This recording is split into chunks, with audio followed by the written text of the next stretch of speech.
jena gati? Ali, Bekim, a jena gati? Regjia, apo fillojmë podcastin inshallah. Hajde, bismillahirrahmanirrahim. Çdo gjë është në rregull, mundemi me fillu edhe një emision i radhës. Shkues të nderuar, asalamu alaikum. Sot e kemi mysafir një vëlla, një hoxh, një hafiz, mysafir i veçantë nga Tirana. Bëhet fjalë për hoxhën e nderuar Idris Çela. Mirë se erdhe hoxh. Mirë se u gjete. Një prezantim, pra si stash e kemi kënaqësinë ta kemi në podcast një person të veçantë, një hoxh dhe hafiz të Kuranit, i cili studimet e dijes islame i nisi nga Tirana, rrugëtoi për dije duke vazhduar në Lahore të Pakistanit, pastaj në Damask dhe i kurorëzoi me studimet e larta në Universitetin Islamik në Medinën e Profetit sallallahu alaihi wasallam. Përveç angazhimit me dijen, ai ka zgjedhur të shërbejë njerëzve edhe përmes organizimit të udhëtimeve të bekuara të umrës me kompaninë e tij të njohur Idris Travel. Sot do të flasim me Idris Çelën për rrugëtimin e tij, por kryesisht për përvojën e veçantë të shërbimit ndaj vizitorëve të shtëpisë së Allahut në Mekë dhe Medinë. Atëherë vazhdojmë me pyetjen e parë, i nderuari hoxh. Kush është Idrisi për te titullit hoxh dhe hafiz? Si ka qenë rrugëtimi yt nga studimet në përbot deri më sot? Alhamdulillah, wassalatu wassalamu ala rasulillahi wa ala alihi wa sahbihi ajma'in. Falëndrimi i takon Allahu subhanahu salavat e dërgojmë pejgamberin Muhammed sallallahu alaihi wasallam, familjes tij dhe shokëve të tij dhe gjithë ata që ndjekin rrugën e tij deri në ditën e gjykimit.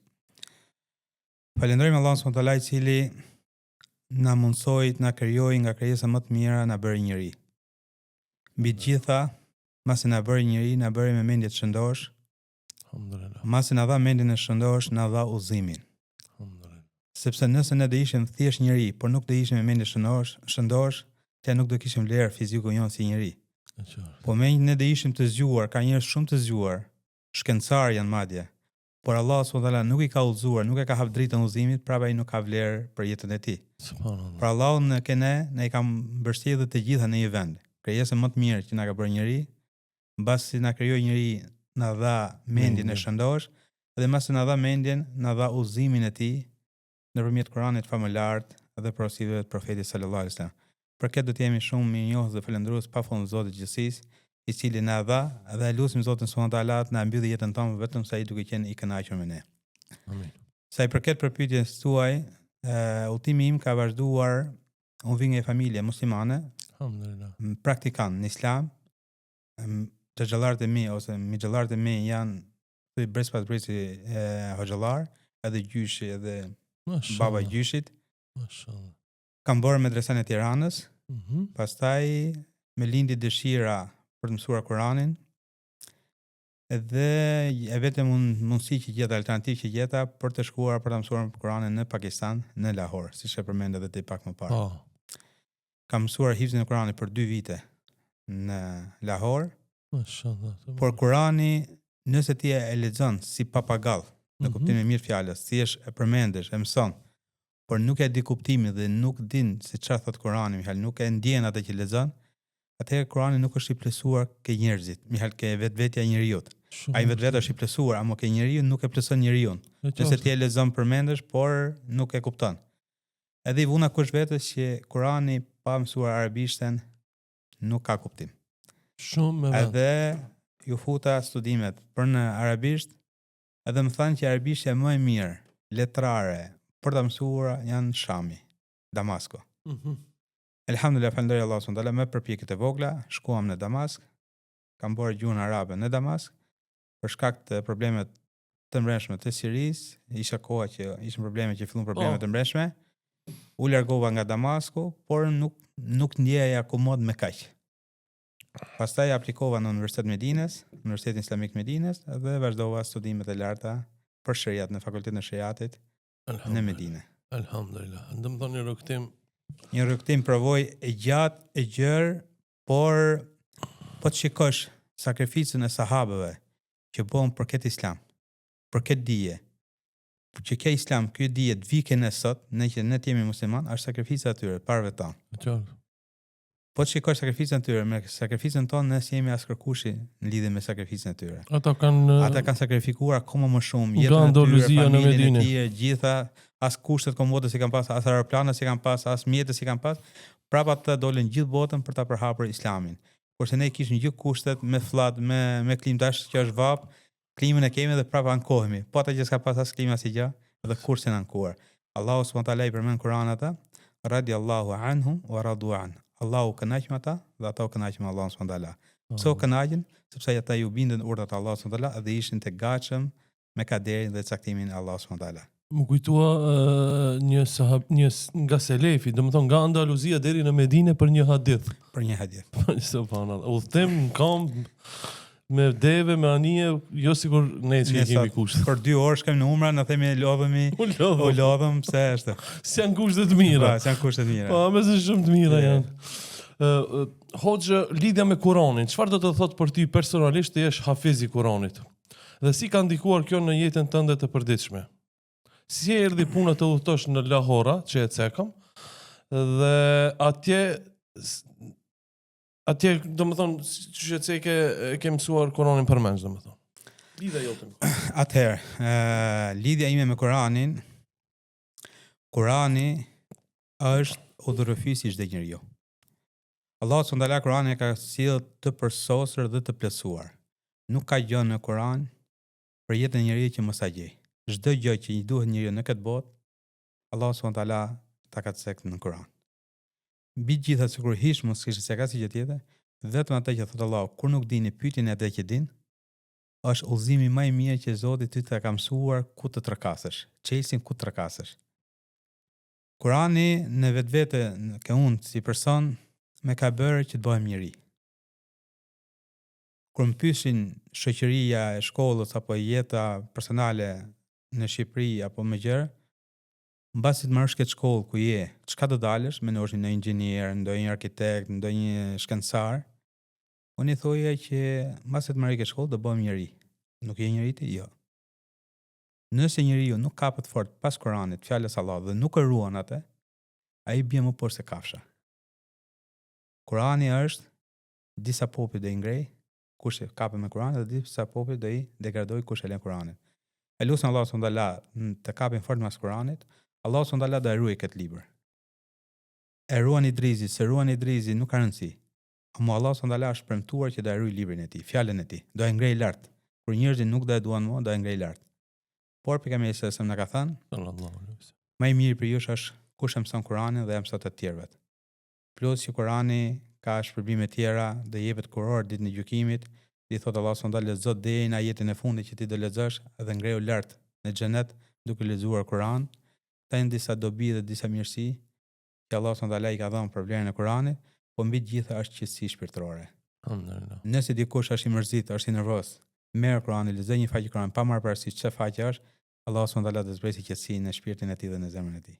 Këtë unë kam nga provoja dhe kush dyshon ta provojë se ka për ta pritur këtë gjë. Alhamdulillah. Allah i na bëft të lexojmë. Arsyeja që pse i kanë në Pakistan është që duke u lumtuar në atë kohë thanë që për mësimin përmendesh të Kuranit nga botat, nga vendet muslimane është Egjipti dhe Pakistani. Më lehtë për mua në atë kohë rreshti u bë që të shkoja për Pakistan, edhe shkova në Pakistan. Po qëllimi im ishte mësoja librin e Allahut, nuk ishte qëllimi im as smerët kulturën e Pakistanit, as shikoja jetën e pakistanezëve, as gjë. Qëllimi im ishte që unë mësoja fjalën e Allahut. Kudo që ti ishte ajo, unë do e kërkoja që ta mësoja fjalën e Allahut. Allahu Akbar. Shumë përgjigje e bukur. Domethënë qëllimi është me përfitu për dijes, e kupton. Atëherë hoxh nga dia te shërbimi. Ideja e Idris Travel, jeni i njohur domethënë për organizimet e umrës, si lindi kjo ide për të krijuar Idris Travel dhe si lidhet roli yt si hoxh me organizimin e umrës? Ideja për të qenë në shërbëtorin e shërbimet e umrëgjivet me ka lindur dëshira kur isha në Siri. Kur isha në Siri, pikërisht nga Maqedonia e Veriut, unë nishin autobusat për haç. Po, me autobusat. Në Medinë dhe në Mekë. Edhe udhëtarët haxhit e Maqedonisë në atë kohë qëndroshin një natë në Damask. Edhe kur vishin autobusat nga Maqedonia, ne me zëri prishim atë ditë, atë natë me fesë prishin, që na erdhën nga vendet tona, na erdhën mysafirë që do shkojnë për në Qabe. Edhe sa herë shpërndaja u ndaja me një hali shërbeshje, më jepshin një kafe, një gjarrishi me haxhit, kur ikshin për Mekë, i thoya mos na harroni me dua që dhe ne të jemi pasardhësit e juaj të vim në Mekë. Edhe lutsja Zotin sa herë kur shikoj Qabën në për foto, olla mos ma merr shpirtin pa e pa këtë vend nga afër. Dashuria, malli për Qabën, edhe pse s'ishe pas i herë, dashuria e malli për atë ishte sikur të ishe rritur në atë vend. Kur ma mësoi Allahu subhanahu wa taala të shkoj në Medinë, kohën e lirë unë u merja me umregjit. Thjesht për të shërbyer mysafirëve të Zotit. Përderisa ke qenë student. Kur isha student. Edhe dëshira ime ishte që unë mos harxoj kohën kot, po të merrem me mysafirët e Zotit. Ti tregoj ndonjë gjë, ti të rrije pranë tyre, sidomos mosha e tretë, që është moshë mbi 50 vjeç, 60 vjeç, ata unë i rri akoma afër. Sikur po i rrije prindët mi. Alhamdulillah. Edhe kjo më futi aja dashurinë akoma shumë për të shërbyer mysafirëve të Zotit. Si lëvizja ose si shërbimi kam filluar në 2013 me haxhin e 2013, që sot jemi 13 vite nga ajo kohë, duke i shërbyer mysafirëve të Zotit. Pastaj vazhdova me organizimin e umrës, edhe duke shikuar ata si mysafirët e Zotit, edhe duke shikuar veten që Zoti ka përzgjedh ty që ti shërbesh mysafirëve të tij. Se mbreti të kësaj dynjaje nuk mund të përzgjedhin çdo njeri ose nuk mund të marrin çdo njeri të rëndomt për të i shërbyer mysafirëve të tij. Po të përzgjedh që ti të shërbesh mysafirëve të tij me i kulturuar, i sjellshëm, i edukuar, që ti të shërbesh mysafirëve të tij në mënyrë më të mirë. Kurse ti po i shërben kujt mysafirëve të mbretit mbretëve. Allahu Akbar. Nuk është thjesht klient. Unë kam thënë sa herë, riskun mua Allah do ma japi. Mos me umre me një diçka tjetër unë do marr riskun tim. Sepse kur më ka pruar Allahu në këtë dynjë, më ka pruar me risk. Absolutisht. Amo që ti shërbesh dikujt që është mysafiri i krijuesit të gjithësisë, që është mysafiri i mbretit mbretëve, kjo është edhe sprov për ty sa ti do jesh i gatshëm të shërbesh mysafirëve të Zotit. Për mua, umregjit, ata që kanë udhëtuar me mua, e kanë parë që unë nuk e kam thjesht biznes apo klientel, por e kam mision fetar.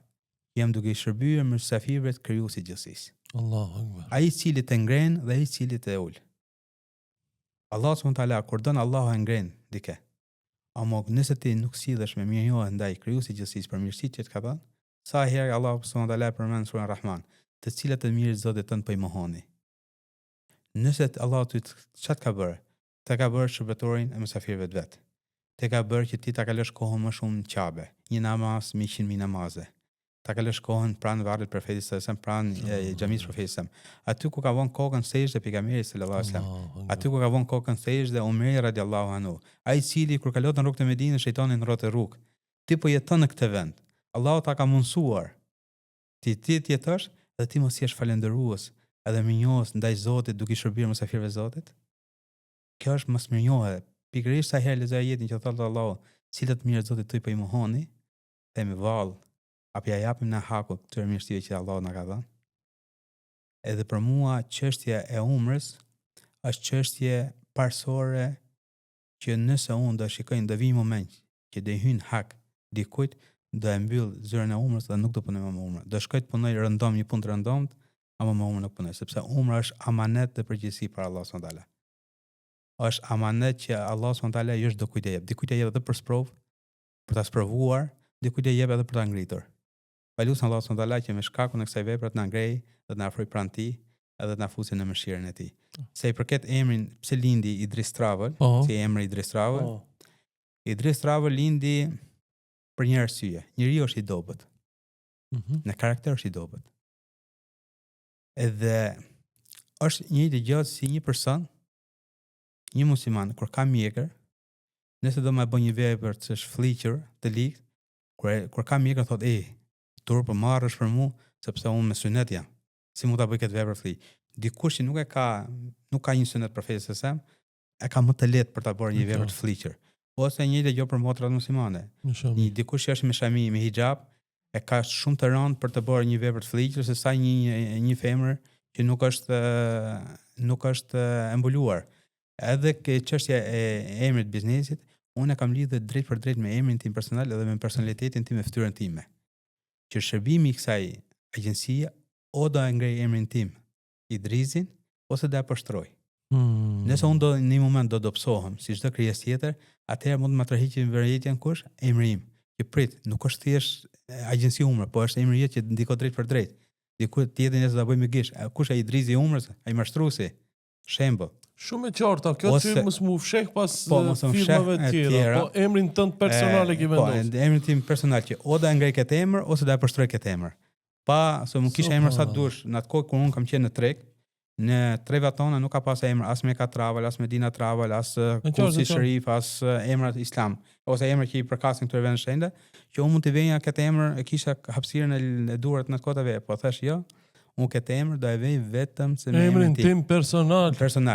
E ngrita, i kënaqja njerëzit, do falenderohet emri im, do ngrihet emri im. I përshtrova njerëzit, do përshtrohet emri im dhe karakteri im, Idrizi. Subhanallah, shumë interesant. Pikpamje shumë interesant. Allah i trujt. Allah u dash. Pritja në Medinën e pejgamberit sallallahu alaihi wasallam. Ti ke studiuar vetë në Medinë siç e cekëm.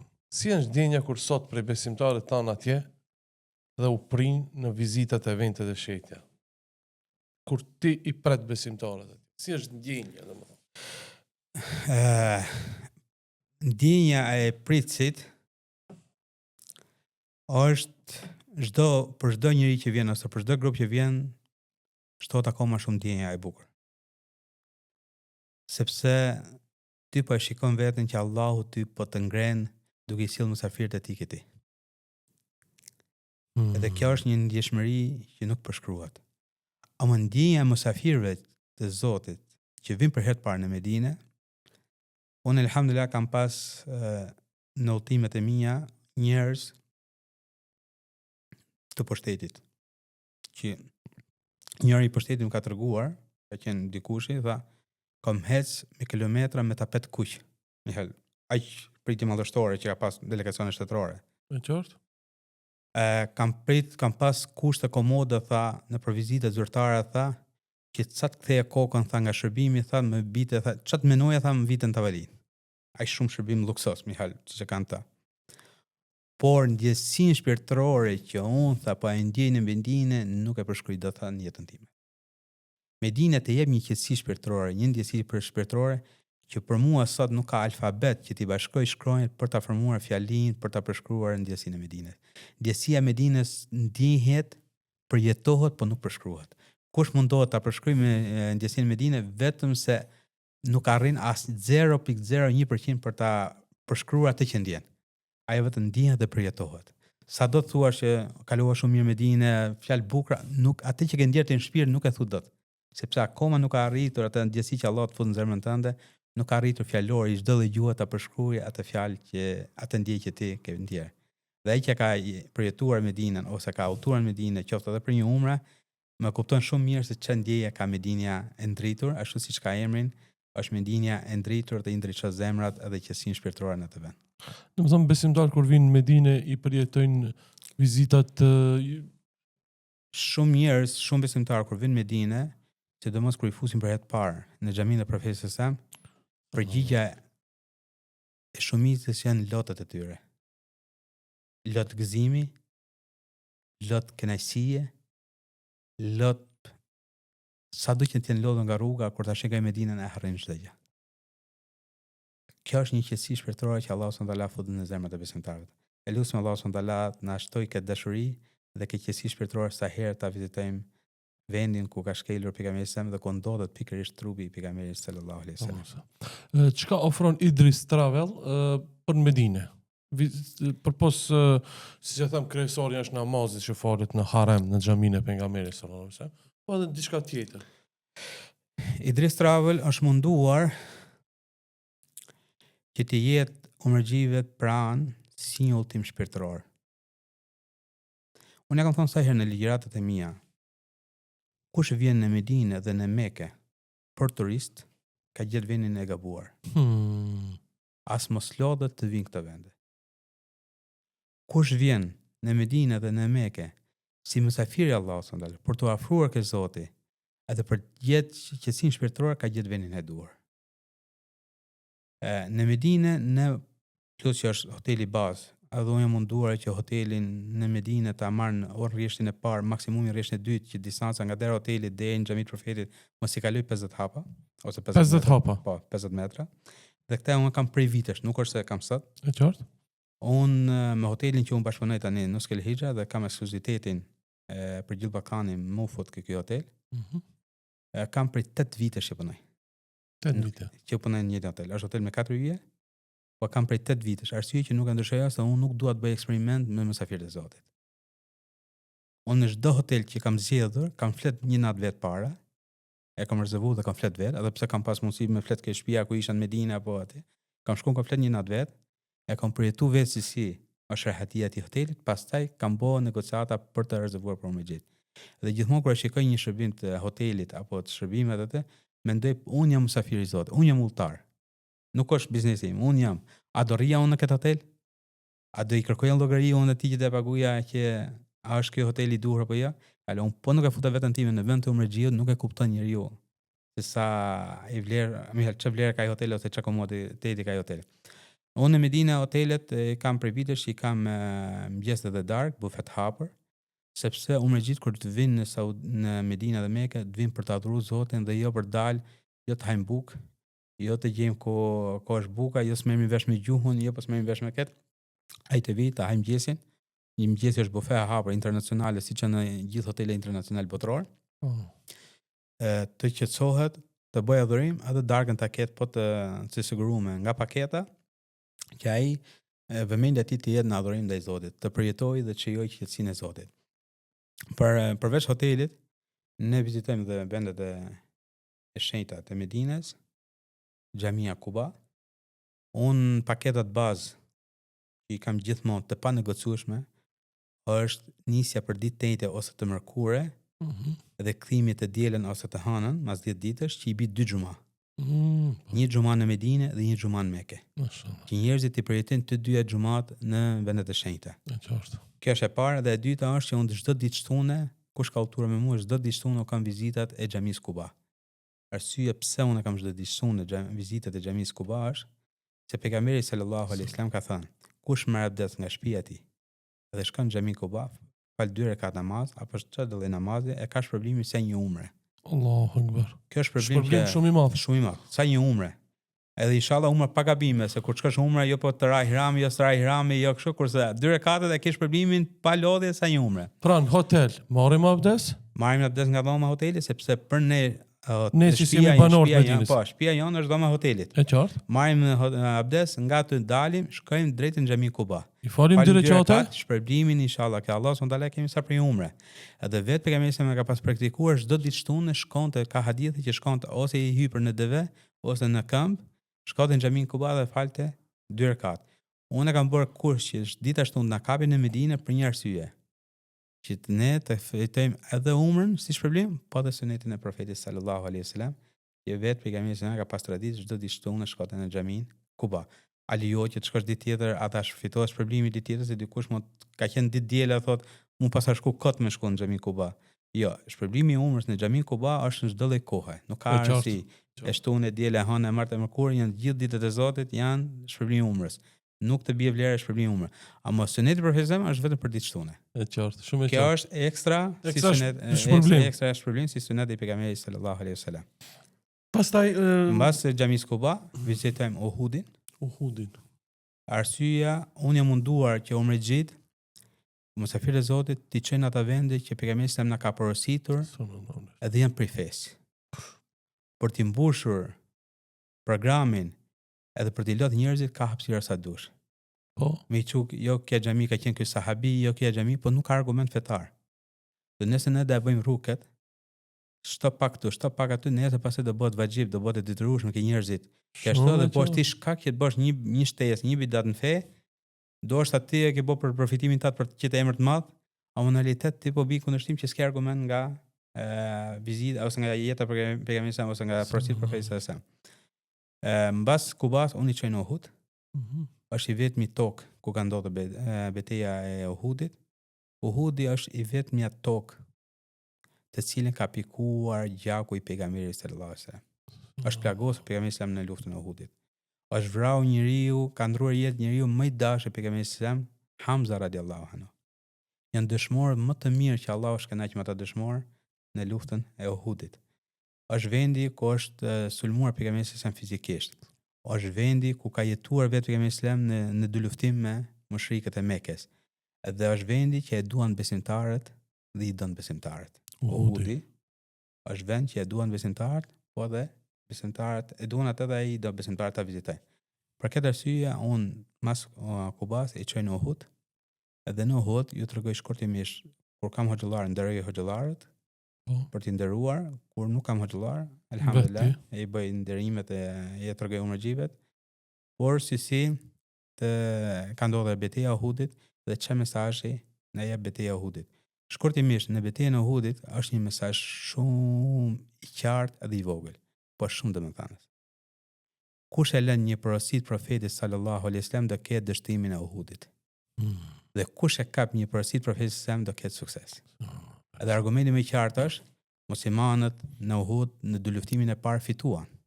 Sa që ushtria mushriku u tërhoi siç dim nga historitë islame. Kur humbi betejë e Uhudit, kur ata thyen porosinë për profetin shigjetarët që dolën që zbritën nga kodra aty ku i la porosi profetit zbritën nga kodra e Uhudit, nga kodra shigjetarëve, e thyn profetin sallallahu edhe me këtë ata e thyen urdhën e profetit dhe Allah subhanahu wa taala i pruni disfatin që humbi në betejën e Uhudit dhe kush e lën një porosi profetit me qëllim dije se ka për të mësuar disfatën e Uhudit në jetë. Kush e lën me qëllim. Kush nuk e lën me qëllim, po nuk ka mundësi, Allahu thon Kur'an, la yukallifullahu nafsan illa wusaha. Allahu nuk e ngarkon robën më shumë se sa ka mundësi. Domethënë edhe vizita kryesore, vizita e varrit pejgamberit sallallahu alaihi wasallam. Ta janë jashtë haremit ose jashtë xhamisë profetit. Brenda xhamisë profetit sallallahu alaihi wasallam ne kemi namazet, gjithë namazet në xhaminë profetit edhe për shkak distancës e kemi shumë afër. Por edhe dhënia e selam pejgamberit sallallahu alaihi wasallam që kalon pranë varrit profetit sallallahu alaihi wasallam. Hoxha, çdo hoxh i grupit, po edhe kur s'ka hoxh unë vet, unë 90% e rasteve apo 95% e rasteve unë jam vet gjatë gjithë vitit me grupe në Arabi Saudite. Edhe pse kam hoxh grupi, jam vet sepse hoxha i grupit është hoxh për mua, në kush hoxh ka ardhur grup me mua, është hoxh fetar. Vetëm për ligjërata dhe për davetin e tij. Dhe ai për atë do pitet ditën e gjykimit për dijen që ka, ai ka transportuar njerëzit ajo. Kurse për anë administrative nuk ma ka përbosh as hoxha dhe as kush të shkoj a ka dhoma hoteli, a i ka dhoma të gati hoteli, as i ka. Hoxha është në detyrën fisnike të tij hoxh. Nga ana e detyrës administrative, erdhi autobusi, nuk është përgjegjësia e hoxhës dhe as kujt hoxhe. Ka është pjesë e jote. Përgjegjësia e agjencionit, i cili i ka dalë për kësaj pune edhe të japi drejtim kësaj pune. Domethënë, përderisa jemi në Medinë, umrexhit. Vlera e një namazit në xhaminë e pejgamberit sallallahu alaihi wasallam. Siç na ka mësuar pejgamberi sallallahu alaihi wasallam, një namaz në xhaminë e tij ka shpërblimin sa për 1000 namaze. Jashtë qoftë edhe brenda Medinës. Po. Nëse një namaz në xhaminë e profetit e ke 1000 namaze, në Kuba përveç se shpërblimin e umrës nuk ke 1000 namaze. Edhe pse distanca është shumë e afërt. Mos mu largu në Kuba, është shumë larg është Kuba, 2 kilometra është nga xhamia e profetit. Në qartë. Në xhami që është për krah xhamisë profetit, në xhaminë e Res, xhamia e Gamame, apo xhamia e Bobekit, apo xhamia e Aliut që janë rreth xhamisë profetit. Po i di ato xhamia po. Që janë rreth xhamisë profetit sa, nëse ti falesh këta xhamia nuk e ke shpërblimin e xhamisë profetit sallallahu alaihi wasallam për 1000 namaze. Për një namaz e ke shpërblimin sa për 1000 namaze në xhaminë e profetit sallallahu alaihi wasallam. Ditën e gjykimit kur dalim, a ne këtë kena me ndru jetë? Kur dalim ditën e gjykimit, ky umrexhiu i cili ka fal namaz te xhamia e pejgamberit sallallahu alaihi wasallam, në peshore i peshohet sikur mi fal 1000 namaz. 1000 namaz. Allahu akbar. Allah na mëson të shkojmë sa më shpesh. Amin inshallah. Atëherë përveçërisht kjo ke Medina, do me thonë 50 hapa. Kemi dhe Rodën në Medina. Po Roda, po kopshti i xhenetit. Kopshti i xhenetit, ç'është kopshti i xhenetit dhe ku ndodhet kopshti i xhenetit? Kopshti i xhenetit është pejgamberi sallallahu alaihi wasallam ose si gjithë pejgamberët e ka bërë urdhën Zotit që aty ku të vdesin, aty do varrosen. trupët e pejgamberëve nuk mund transferohen. Allah ja merr shpirtin nëpërmjet Azrailit këtu edhe ta transferosh në vend tjetër. Po aty ku i ka dalë shpirti, aty do varroset. Dhe pejgamberi sa ka ndruar jetë në shtëpinë e Aishës radhiyallahu anha, në dhomën e Aishës radhiyallahu anha, në shtëpinë e vet, po në dhomën e Aishës, bashkëshortes Aishës radhiyallahu anha, që ajo aktualisht ndodhet brenda xhamisë profetit sallallahu alaihi wasallam. Aty ka qenë shtëpia e pejgamberit sa.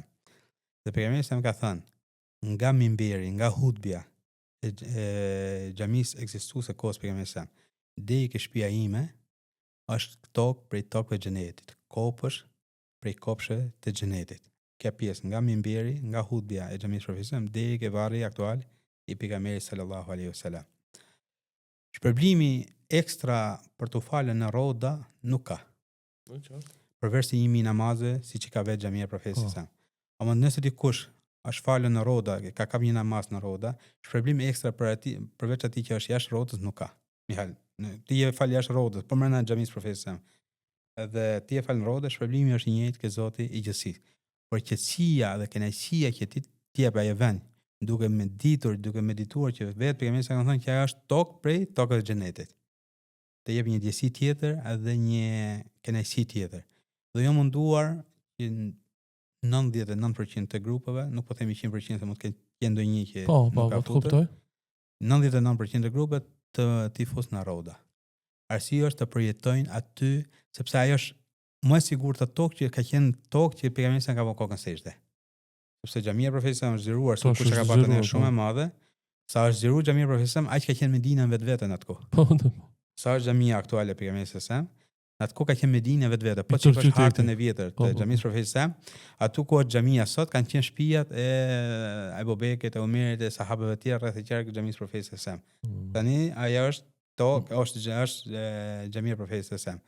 Por ke rroda është e sigurt që aty ka vënë kokën pejgamberi sallallahu alajhi wasallam, ka vënë kokën Abu Bekri radhiyallahu anhu, ka ra dëshmor Omer radhiyallahu anhu në namazin e sabahut. Është tokë, mihal tokë që aty je falur, është falur njeriu më i mirë i njerëzimit, pejgamberi sa, dhe ti ta ka mësuar Allah që ta vesh ballin tënd në sejdë në atë tokë që ka dëshmuar pejgamberi sallallahu alajhi wasallam ose është falur pejgamberi sallallahu alajhi wasallam. Sallallahu alajhi wasallam. Kjo pra ishmi të Medina, dhe më thëmë 50 hapa ati për 2 minuta je, dhe më thëmë pin hotel, zdriv me ashensor, direkt në xhami. Ka ati edhe qendra tregtare, sidomos gjinia femrore, kanë qef me bledi shka në këne japë të. Qendra tregtare ka, nëse e ke burrin gjeltimen Mihal, ka ta plësot dëshirat, edhe ka pare, i ka gjitha, Medina ti ofron gjitha, dhe qendra tregtare, edhe Florinin, si i thoni argjendarët, i ke gjitha në Medinë, por ndë i këshilloja, mos përkushtojmë shumë ke materialet e kësaj dynjaje në Medinë. Ose edhe ditaj tjetër, kur shkonin në Medinë, mos kongulni të blini në gjë nga Medinja, në i qabe, në gjë, jo s'është ndalume, po atë në prodhim kines. I ka prodhu kinezi, po ishe tregtari në Medinë. Dhe nuk kanë lidhje me Medinën që thush që është diçka e shenjtë. Sepse kam shikuar, unë i kam luftuar shumë edhe çështjen e gurëvet. Ka njerëz që marrin gur nga Uhudi, për t'i hec marr, thotë da marrin nga Uhudi, ta marrin ke shtëpia në vitrinë, të kështu. Të janë gjëra që nuk na ka mësuar Islami me këto gjëra, edhe larg këtyre gjërave. Nuk duhet që të shkojmë në ato vende edhe pa dashje të zemrojmë Zotin në vizitat tona këto vende. Do të kemi kujdes.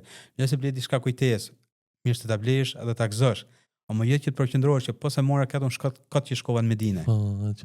Medina është që ti të fash namazin edhe të ndjesh kënaqësinë shpirtërore. Kjo është Medina. Pastaj aksesorët tjera, qoftë dhuratat e këta, pse jo? Pse jo, e bën një pejgamberi sallallahu alajhi wasallam ka thënë, dhuroni mes njëri tjetrit që të shtohet dashuria, që të shtohet të afrohen zemrat. Dhuratat janë mirë se pritën këtë gjitha, ama jo që të jetë qëllimi jonë, të shkojmë në Medinë, të blejmë këtë për ne për shkojmë në Medinë. Po qëllimi që ne shkojmë në Medinë është të falim xhamin profetit, të përjetojmë jetën e pejgamberit sallallahu alajhi wasallam dhe të jetojmë sipas urdhave të profetit sallallahu alajhi wasallam. Allah na mëson. Edhe mbi të gjitha në Medinë, edhe diçka. Unë para se më unis për Mekë, unë ju maj ligjërat, e kam bërë detyrë ligjërat në hotel, si të jetojmë Medinën, si ta përjetojmë Medinën edhe si të përgatitin shpirtërisht për të shkuar në umra. Unë mbaj ligjërat me hoxhallarët për çdo grup, komplet detajimin e umrës, sepse njerëzit kur vinë nuk kanë kohë të studiojnë, nuk janë gjithë hoxhallarë që i dinë në rregullat e umrës. Po, dhe. Unë aty dal, ju shpjegoj edhe nga ana fizike për burra si vishet i ihrami, por edhe për motrat, nëse kanë një pyetje një gjë, unë jam i gatshëm ose hoxhallarët që janë në grup me mua, jam i gatshëm të detajojnë çdo detaj që ajo kur të niset për umrat të jetë e kompletuar nga ana e informacionit. Qartë. Ajo të ketë përkushtimin vetëm për lutje pas tek Zoti, sepse informacionin e duhur bazë e ka marrë nga hoxhallarët. Sigurisht edhe dhe një kopsht të hurmave vizitoni atë. Po, Medinë. kemi kopshte të hurma, unë kam një kopsht hurma që e frekuentoj, është afër Uhudit, mas Uhudit unë i kaloj ke kopshti i hurmave, Po. për të mësuar ose për të shikuar nga afër se si janë ndërtuar kopshtet e hurmave, por edhe dikush me blendoj hurm, Po. siç është hurma Axhu që ka përmend pejgamberi sallallahu alajhi wasallam, Axhu e Medinës, edhe hurma tjera me i blej, po me pa nga afër se si janë pemët e hurmave dhe si prodhohen hurmat. Për çdo grup, elhamdulillah i kemi çuar tek kopshtet e hurma, thjesht për të argëtuar sepse Po. Islami na ka mësuar që jeta vazhdon, nuk është vetëm fe, adhurim. Qartë. Ka adhurimin, Ka pak relax. ka relaksin, ka kënaqësitë, i ka gjitha brenda jeta. Ne do të i bëjmë një mikset të bukur që mos i shkelim rregullat e Zotit, por edhe vetë të kënaqemi, aq sa na ka leju Zoti më kënaq, pa humbur kohën. Nëse ne do shkojmë ke hurmat dhe na ikën namazi drekës në xhamit profesional nuk ka vlerë hurmat. Sa do ti të argëtohesh ke hurmat ty tikën i mi namaze. Qartë. Mirë se ne i kemi filluar namazet për shkak komunizmit këne në Shqipëri, ne i kemi filluar namazet me vonesë. Po dhe këtë që Allah na i ka mësuar që na shumë fishoj, ne nuk ja dim vlerën, po i ashtu. Të shkojmë edhe ke hurmat, por pa e humbur vlerën ose kohën për të përfituar namazet në xhamin e profetit sallallahu alajhi wasallam, apo për të përfituar gjëra të tjera. Po. Atëherë Hoxh Idris, kalimi nga Medina në Mekë, pasi përfundojmë vizitat në Medinë, si vazhdon rrugëtimi për në Mekë dhe si përgatiten umrexhinjt për kryerjen e umrës? Islami na ka mësuar leçoni e mos vështirësoni. Dhe tani me kushtet që po vjen çdo ditë që po kalon, kushtet e udhëtimit po bëna ka më të lehta. Që do thotë, nëse do përzgjedhësh autobusin, udhëtimi është me kondicioner, me klimë, me gjitha. Po nëse nuk do autobusin, do taksi, mund të udhëtosh me taksi. Nëse nuk do taksi, mund të udhëtosh me trenin e shpejt, që është nga Medina në Mekë për 2 orë shkon në Mekë. Unë si Idris, edhe nga provoja ime, unë preferoj autobusin. Jo për kosto. Se për kosto fundit fare çdo njeri ta paguaj vetë. E qartë. Asnjë agjencia mos të mburret që ne e bëjmë me tren sepse ti nuk je shoqat bamirësie. Që ti po bë bamirësi më të madhe. Ti nëse do e bësh me tren, e ke futur çmimin e trenit, e ke futur në paketën tënde, pavarësisht sa është paketa. Po. Por arsye pse unë nuk i bëj shumë reklam trenit, jo se s'ka mundësi, me rezervuar, është sepse në autobus është koha më e mirë për të përfituar nga hoxhallarët. Shumë e vërtetë. Nëse ti futesh në autobus 3 orë, 4 orë, 5 orë, sa shkoj rruga bashkë me ndalesat rrugës, ti përfiton nga hoxhallarët sa më i net një hoxhë një muaj mësim për ditë atë. Sepse ke pyetje përgjigje, ke ambienti është i ngushtë me 30, 40, 50 veta, maksimumi 50 veta me autobusi. Sa do që të jenë pyetje e shoh, nuk të merr shumë kohë që mund të përfitosh nga çdo gjë. Edhe kur të shkosh në Tinqabe, je i përgatitur nga ana e informacionit, ke kohën e duhur, komunitetin e duhur për të marrë informacion. Edhe unë më shumë i jap rëndësi autobusit për arsye që të kem hoxhën në autobus të përfitoj. Se nëse futesh në tren, njëri do jetë në fillim të trenit, tjetri në fund të trenit, edhe do udhtojë udhtimin, por nuk do përfitojë asgjë, nuk do përgatitet asgjë. Ne shkojmë në plazhet e detit në Shqipëri, mundon të marrim informacion, pyesim në internet, ku është kjo, çfarë mund të bëjmë këtu, ku ti marrim çadrat gjitha. Për çështje kësaj dynjaje ti mundohesh marrësh informacion. Për çështje për si ta adhurosh Zotin, se si ta bësh umrën, këtë ibadet, ti nuk do i shmangesh mundësisë që Zoti ta ka mësuar që ti të marrësh informacione, i shmangesh dhe vazhdon largohesh nga hoxha dhe ikën për me tren apo me mënyrë të zgjidhur. Unë si Idris Travel ne organizojmë bazën, po flas për bazën. A ka veçantë dikush do me tren ashtu, ne mësojmë gjitha. Edhe trenin, edhe taksin dhe gjitha. Por unë bazën e kam këtë autobusi. Arsyeja vetëm, qëllimi vetëm nuk është thash as kosto as gjë. Është vetëm koha që të përfitojmë nga hoxhallarët tanë në ata vende. Kjo është qëllimi që unë i marr nga hoteli, Qëllim shëmbujor, i mirë. E marr nga hoteli, unë zakonisht nga hoteli i nis mas namazit drekës, për një arsye, që të falet dreka dhe i qëndia e bashkuar në xhamit Profetit Sam, që ti të bashkosh ta marrësh 1000 namaze për të 2 vaktet. Pastaj i çojnë në mikat Dhul Hulejfe, ashtu siç ka shkuar vetë pejgamberi sallallahu alaihi wasallam, bëjmë niyetin bashkërisht me hoxhën, falim 2 rekat në mikatin e Dhul Hulejfes. 2 rekati i mikatit Dhul Hulejfe nuk ka lidhje me umrën. Umra në vetvete nuk ka 2 rekat specifik për të bërë niyetin. Umra në vetvete është vetëm niyeti labejk Allahumma umratan.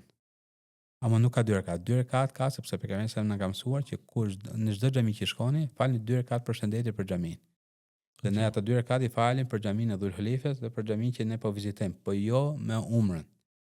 Se dikush mund të kaloj nga Dhul Hulejfe vetëm bën niyetin po vazhdo për Mekë, umra e tij është e sakët dhe niyeti e tij është i sakët, nëse ai si ka fal 2 rekat. Ama 2 rekat është thjesht problemi i xhamisë. Bëjmë niyetin bashkërisht me hoxhën atë. Hoxha thot para se ka njerëz që nuk e din, kemi fillestar, mosha madhe më fjalë që nuk e mbajnë mend. Hoxha thot me mikrofon labejk Allahumma umratan. Edhe njerëzit e thon, xhamati thon mas hoxhës, po para se me thon me gojë, duhet ta themi me zemër. Sepse nëse e themi vetëm me gojë, po nuk e themi me zemër, nuk i përgjigjemi Zotit me zemër, atëherë nuk ka vlerë as me gojë, po duhet të dyja me zemër fillim, pastaj edhe me gojë ta shqiptojmë. Labejk Allahumma umratan, pastaj vazhdojmë udhtimin për në Mekë.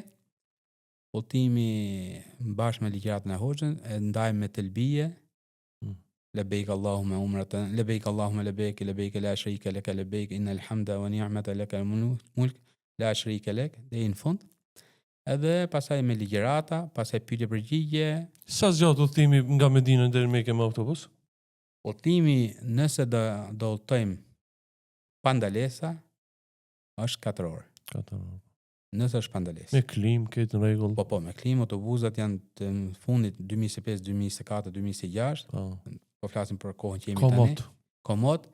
Por edhe ndalojmë rrugës sepse 4 orë ne nuk e kemi me ngutje me patjetër me shku. Po, dhe me ngrënë diçka, me ngrënë diçka, nevojë personale me ndrua abdes me këta. Ndalojmë pak rrugës, pastaj vazhdojmë prapë udhtimin. Autobusi është në dispozicionin tonë, nuk është autobus linje, por është autobus i përsitur apo sa fat për ne. Edhe pastaj mbërrim në Mekë, mbasi të mbërrim në Mekë, mbajmë hotelin. Sistemojmë në përdhoma sipas porosive dhomat, edhe lëm një orar të saktuar, mas një orë gjysmë, mbasi të mbërrim në Mekë, që ne të shkojmë bashkërisht në Qabe për të parë ose për të bërë ritualin e umrës. Edhe këtu është momenti gjigant i jetës. Aty është momenti. Qabja për herë të parë me e pa Qabën, po flas për shikuesit. Përshkruaj pak këtë moment, edhe lutjen që biseduam dje. Të më thonë, duhet me bo lutja, apo, në qatë moment. Kur ti të futesh në Qabe, imagjinon përballë ke Qabe në mallnueshme, e cila nuk përshkruhet, po ndihet. Përjetimi i Qabes ta bën mishin me kokra, pa e kuptuar. Ai shumë ndihet. Imagjino ju ke përgjigj kujt Zotit. Të ka pru Allahu këtu. Ti i ke thonë, o Allah, të përgjigjem. Po, subhanallah. Je mësafiri më i mirë i njerëzimit në tokë. Je në tokë më të mirë në tokë. Je në vendin ku zojt bëjnë tavaf. Ku je në vendin që gjithë krijesat bëjnë tavaf. Edhe aty ai moment është moment që zemra flet dhe jo goja. Pashallah, po. Ai që e ka shijuar dhe ka provuar përballë Qabes, zemra flet dhe jo goja. Aty që del nga zemra, por nëse goja nuk i shqipton dot atë që nxjerr zemra, syt fillojnë i shqiptojnë. Lotët nga zullumi i jetës që ti ke bërë vetes tënde. Aty dele shfryhet njeriu. Edhe aty Allah subhanahu wa taala hap perden për krijesat e tij dhe thot, luteni mua që unë t'ju përgjigjem. Kush e shikon Qabën për herë të parë, është momenti që Allahu e heq perden mes ti dhe Zotit, mes ti dhe robit ti, edhe thot më luteni mua. Aty duhet lutje më të rëndësishme të jetës. Unë i kam bërë një pyetje një hoxhe në Qabe, nga këta që hoxhallarët e Qabes japin mësim. Kush është lutja më e mirë për ta bërë kur shikosh Qabën për herë të parë nga afër? Nëse Allah ta pranon të jetë një lutje që Allah ta pranoj dhe të jetë e dobishme për gjithë jetën. Një hoxh në Qabe e ka kthyer përgjigjen kur ta shikoni Qaben, tha për herë të parë, live luteni. O Allah, më pranosh çdo lutje pas së lutjes. Allahu Akbar.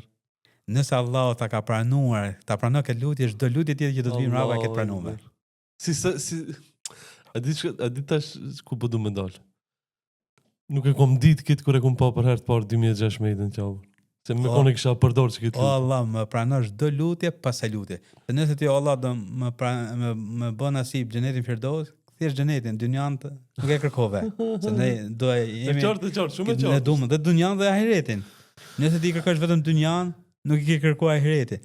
Ama nëse ti pas së lutje, po lutje edhe për dynjan, edhe për ahiretin, edhe për prindit, edhe për vete, për gjithë, nëse Allah ta ka pranuar lutjen e parë, gjithë lutjet e tjera të ka premtuar Allah që do t'i pranojë. Allahu Akbar. Tepër interesant, tepër me mend. Edhe pastaj vazhdojmë tavafin Po, bashkërisht me grupin. Masi të vazhdojmë tavafin 7 herë, njerëzit edhe mund të ndahen, mund të largohen. Unë ju them njerëzit si ti fund tavaf, para se mi fund tavaf, kur shkem drejt tavafit, vëllezër dhe motra, po futmin tavaf. Sipas ritualit tavafit, ngre dora nga gurizi, bismillah, Allahu Ekber, vazhdo tavafi me lutje, me lexim Kuranit, çat doni ju shfryzonja tavafin. Tavafi është ibadet si namazi, ka rregullat e namazit, do të jesh me abdes i pastër gjitha. Ndryshimi mes namazit dhe tavafit është në tavaf lejohet me fol diçka të rëndësishme. Me i thon dikujt që hes më shpejt ose mos u largo, kurse namaz nuk flitet. Vlerën tavafit? Tavafi ka vlerën nëse do marrim tavafin vetvete, Po, umra pa tavaf nuk ka, haç pa tavaf nuk ka. e qartë. Dhe është kusht nga kushtet e umrës, është kusht kryesor i umrës dhe i haxhit tavafi i Qabes. Fillojmë 7 herë tavafin, mbasi të arrijmë në 7 herë, unë ju them njerëzit, mos u fusni në panik, mos bëni panik nëse ndaheni nga grupi. Po. Se dikush ndahet, kallaballiku largohet, mbasi të marrim 7 herë ke drita e gjelbër që është drejt gurizi, poshtë dritës gjelbër do vinë do takojmë gjithë aty. Po. Pa panik. Pa panik. Marrë 7 herë, u ndave në xhirën e 5. Mos kërko se do të ikin xhira të tjera, s'do i kuptosh sa xhira po bën. Marrë 7 herë me qetësi, përkushto Allahut, në adhurim, në ibadet, në lutje, bën në xhirën e 7, shiko ka drita gjelbër në Qabe vetëm një është. Vetëm një drejtim është, nuk ka shumë drita gjelbëra. Poshtë dritës gjelbër është drejt gurizi që bëhet me dorë ku fillon tavafi. Poshtë dritës gjelbër aty takojmë gjithë bashkërisht. Dhe hoxha i grupit, kushdo që tjetër dhe nuk do lëvizi për në Safa ose me fal 2 rekat me Kam Ibrahim, pa u takuar me grupin këtë drita e gjelbër.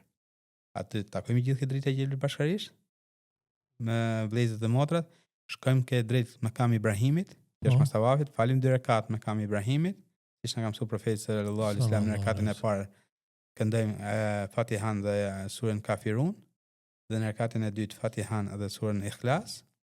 Falim 2 rekat, bëjmë lutje Allah subhanahu wa taala, qetësohemi pak se jemi lodhur atë, pimu i zemzemit siç na ka mësuar profeti sallallahu alaihi wasallam derisa të ngopemi. Pastaj bashkërisht i ikim për në kodrën Safa, ngjitjen e Safa Marwa, bëjmë duan e Safës, vazhdojmë 7 herë Safën e Mervën. Safa Merva është se disa njerëz dhe ngatrojnë, e bëjnë 14 herë. Që e quajnë Safa Merva Safa 1 herë. Analitet është nga Safa në Merva quhet 1 herë, dhe nga Merva në Safa quhet 2 herë, 3, 4, 5, 6, 7 dhe mbaron në Merva, ai Safa Merva Mihal Saj mbaron në Merva. Unë them gjithmonë grupit, kur të mbaroni 7 herë, nëse jeni ndarë nga grupi, mos bëni panik. Në xhirën e fundit, kur të mbaroni në derën e Mervës, prisni ke dera, nëse hoxha mbaroi para grupit, duhet ta presi grupin deri kur të vijë i fundit. Nuk duhet lëvizi nga Merva pa mbaru qoftë dhe i fundit. Ai që nuk ka mundësi, nga ana e shëndetit fizik, lirisht mund ta bëjë me karrocë, me kolicë. Po. Aty ka shërbim, ka kushte që përqendrohet në adhurim, edhe për ta shtyrë shtyn tjerë që ai mund ta bëjë saf me Mervën, është e lejuar fetarisht, që ai ta bëjë lirisht me kolicë, me karrocë, me fjalë, me një kosta që ata kanë aty pagesën, edhe e bën lirisht umrën pa bë panik, që s'po mund, mos po ka mundësi, unë se si dot. Nuk ka rëndësi mosha. Mund të jesh edhe 30 vjeç, edhe 25 vjeç, po ke një dëmtim shëndetësor, nuk hesën dot, e bën me karrocë, po mund të jesh edhe i madh, nëse nga ana fizike nuk je i gati për ta bërë fizikisht, atëherë hyp në karrocë dhe bën karrocë. edhe umra inshallah është e sakët. Alhamdulillah. Pas kësaj, prerja e flokëve. Pastaj presin flokët, siç na është mësuar nga profeti sallallahu alaihi wasallam, edhe pastaj dalim nga ihrami, burrat veshin rroba normale, gratë rrin po me ato rroba ose ndrojnë rrobat. Janë burrat është për sunetit profetit sallallahu alaihi wasallam, që pejgamberi sa ka bërë 3 herë lutje për ata që ruan kokën. Po, na trego vlerën e prerjes së flokëve Pejgamberi sa ka gjatë thënë: umrës. O Allah, begatoje atë që ruan kokën mbas umrës. Sahabët e pyetën: Ja Rasulullah, po ai që i shkurton? Atëherë pejgamberi sa tha: O Allah, begatoje atë që ruan kokën mbas umrës. Prap sahabët e pyetën: Ja Rasulullah, po ai që i shkurton? Profeti sallallahu alaihi wasallam ka thënë: O Allah, begatoje atë që ruan kokën mbas umrës. 3 herë. Dhe herën e 4 ka thënë: Dhe atë që e shkurton. Mashallah. Që do thotë që edhe që e shkurton nuk i ruan kokën, umrën e ka të sakët, por shpërbimi më i madh është rrugja e kokës për Janë ato që punojnë. berberët, aty ka berberë Berberët. sa dush, kushtet elhamdulillah janë, nuk vuajmë për kushte. Unë hotelin në Mekë, kam hotelin bazën, hotel Mekare Umul Qura, është hotel me 5 yje, i ka standardin e 5 yje dhe kravatat dhe ushqimi, mbrenë të gjitha. Është pak distancë e largët për arsye të çmimit. Edhe mendimi im është diferenca, ai ka kushte siç është ke Kulla Sahatit apo hoteli 5 yje që janë rreth Qarqapës. Diferenca me hotelin tim dhe ke Kulla Sahatit ose rreth Qarqapës është diku për 7 ditë që unë kam, është diku ke 150 euro, 200 euro dita më shtret, dita. I bi 7 ditë 1000 euro më shtret. Unë i them njerëzit, këto 1000 euro mos harxhoni ke hoteli kot, po hajde ke hoteli me Karam Umul Qura. Hoteli ka autobus 24 orë, falas që të binë në bord Qabës ose ke hotelet që me 5 yje, direkt ke dera hoteli me 5 yje të zbret autobusi i hotelit. Po edhe nëse ti nuk do autobusin, merr taksi 10 rial që i binë kosta në 2 euro është taksia të çka ke hoteli. Pa e llogarisim 5 vakte në ditët ka 2 euro 10 euro. Po marr ekstremin. 10 euro, 7 ditë që dihesh 70 euro. Ke fitu 1000 euro edhe ke konsumu transport vetëm 70 euro.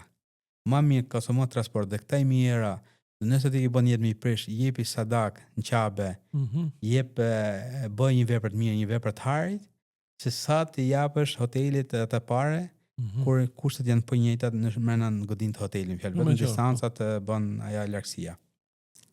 Shumë e qartë. Dhe më thonë 7 ditë në Mekë. Po, unë kam paketat bazi, kam 11 ditorse, 4 ditë në Medine, edhe 7 ditë në Mekë. Tash, 7 ditë në Mekë, ka 5 namazë sa vinë ati, hoq? Namazin në Qabe nuk është si në Medine. Namazin në Shqipëri, Maqedoni, Kosovë është një namaz. 1 deri 27 me xhamat. Po.